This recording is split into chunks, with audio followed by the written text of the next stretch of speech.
मैं आपकी खिदमत में एक और बात अर्ज करना चाहता हूं। देखिए, इमाम अबू हनीफा रहमहुल्लाह ताला पर इतराज करने वालों ने एक इतराज ये भी किया कि मशहूर मुहद्दिस हैं जिनका नाम है इमाम अब्दुल्ला बिन मुबारक रहमहुल्लाह अल-मरवजी। अब्दुल्ला बिन मुबारक रहमहुल्लाह से एक कौल मनकूल है। इमाम साहब रहमहुल्लाह का जब तस्करा आया तो उन्होंने कहा कि इमाम अबू हनीफा कान यतीमन फिल हदीस। अरे वो तो हदीस में बिल्कुल यतीम थे। यतीम किसको कहते हैं? जिसके सर पर कोई ना हो, जिसका पुरसान हाल कोई ना हो। मतलब ये कि अबू हनीफा तो ऐसा शख्स है जिसका हदीस से कोई लेना देना नहीं है, हदीस से उनका कोई वास्ता नहीं है। लिहाजा इतना बड़ा मुहद्दिस जब इमाम अबू हनीफा को यतीम फिल हदीस कह रहा है, फकीह तो वो होता है कि जिसको कुरान के साथ साथ अहादीस की मार्फत भी हो, महारत भी हो। अबू हनीफा हदीस में यतीम है, तो जो शख्सियत यतीम फिल हदीस हो वो किस तरह आपका इमाम और बल्कि इमाम आजम करार पाएगा?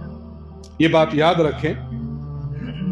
अस्सिहा में अल्लामा जौहरी रहमहुल्लाह फरमाते हैं कि यतीम का जो लफ्ज है, यतीम के लफ्ज का माना ये नहीं है जिसके सर पर कोई ना हो, सिर्फ ये माना नहीं है, बल्कि यतीम का माना ऐसा शख्स होता है जिस तरह को कोई और ना हो, जिसको आप गौहर नायाब कहते हैं, जिसको गौहर यकता कहते हैं।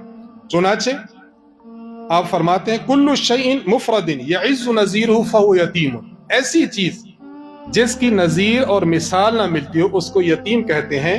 युकालु दुर्रतुन यतीमतुन, जिस तरह कहा जाता है कि ये मोती ऐसा है कि इस जैसा कोई मोती नहीं है।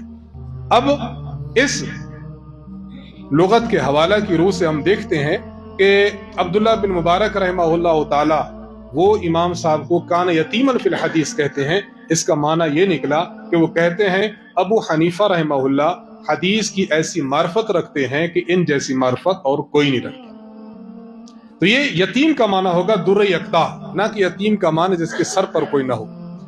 मुअज़्ज़ज़ उलमा किराम तशरीफ फरमा है। मैं एक बात अर्ज करना चाहता हूं कि देखें, हमारे यहाँ एक उसूल है कि जब भी आप किसी इबारत में किसी लफ्ज को कोई माना मुतय्यन करना चाहें तो एक तो लुगत से भी हो जाता है, और दूसरा अगर उस शख्स की दीगर इबारात मौजूद है उन इबारात की रोशनी में इस एक इबारत का माना वाज़े किया जाता है, क्योंकि कायल को अपने कौल की मुराद दूसरों की बनिस्बत ज्यादा मालूम होती है। हम देखते हैं कि इमाम अब्दुल्ला बिन मुबारक रहमहुल्लाह ताला ने क्या इमाम साहब के मुतालिक सिर्फ यही जुमला कहा या इसके अलावा और भी उन्होंने तारीफी तौसीफी कलिमात कहे? अगर इसके अलावा भी कलिमात हैं तो वो बता देते हैं कि यहाँ यतीम का माना दुर्र यतीम है, यानी गौहर यकता। और अगर उन्होंने और मकाम पर मजम्मत की है तो फिर यहाँ यतीम का माना होगा जिसके सर पर कोई बाप ना हो, जिसके सर पर कोई उस्ताद ना हो, हदीस से जो बेबहरा हो उसको फिर यतीमन फिल हदीस कहेंगे। मैं आपके सामने इमाम अब्दुल्ला बिन मुबारक रहमहुल्लाह की चंद नुसूस अर्ज करना चाहता हूँ। नंबर 1, हाफिज इब्न हजर अस्कलानी रहमहुल्लाह ने तहज़ीब में एक कौल जिक्र किया इमाम अब्दुल्ला बिन मुबारक रहमहुल्लाह का। अब फरमाते हैं लौलल्लाहु अगासनी बिअबी हनीफता व सुफियाना लकुन्तु कसाइरिन नास। फरमाते हैं कि अगर अल्लाह ताला इमाम अबू हनीफा के जरिए और सुफियान सौरी के जरिए मेरी मदद न फरमाते तो मैं भी इस तरह होता जिस तरह आम लोग होते हैं। सुफियान सौरी बहुत बड़े मुहद्दिस हैं। अगर इमाम साहब का तज़किरा मुहद्दिसीन में हो रहा है तो माना ये कि अब्दुल्ला बिन मुबारक समझाना चाहते हैं कि अगर आज जो लोग मुझे मुहद्दिस कहते हैं वो इस वजह से क्योंकि मैंने इमाम अबू हनीफा रहमहुल्लाह की सोहबत उठाई है। अगर मैं उनकी सोहबत न उठाता तो मैं भी आमी फर्द होता, हदीस का मुझे कुछ पता न चलता। यह कौल इस बात की दलील है कि आप इमाम अबू हनीफा रहमहुल्लाह का हदीस में बहुत बुलंद पाया मानते हैं। नंबर 2, इमाम अबू हनीफा रहमहुल्लाह ताला की मदा में अब्दुल्ला बिन मुबारक का एक और कौल है। तहज़ीब व तहज़ीब में फरमाते हैं अफ़क़हुन नास अबू हनीफा मा रअयतु फिल फ़िक़्ह मिसला।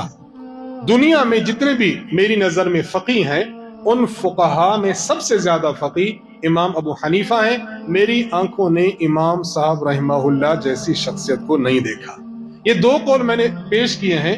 इन 2 अक़वाल से पता चलेगा कि इमाम साहब रहमहुल्लाह के बारे में जो पहला कौल है उसका माना मुतय्यन हो गया कि ये मजम्मत नहीं है, मुखालफत नहीं है, ये उनकी मदह और तारीफ है।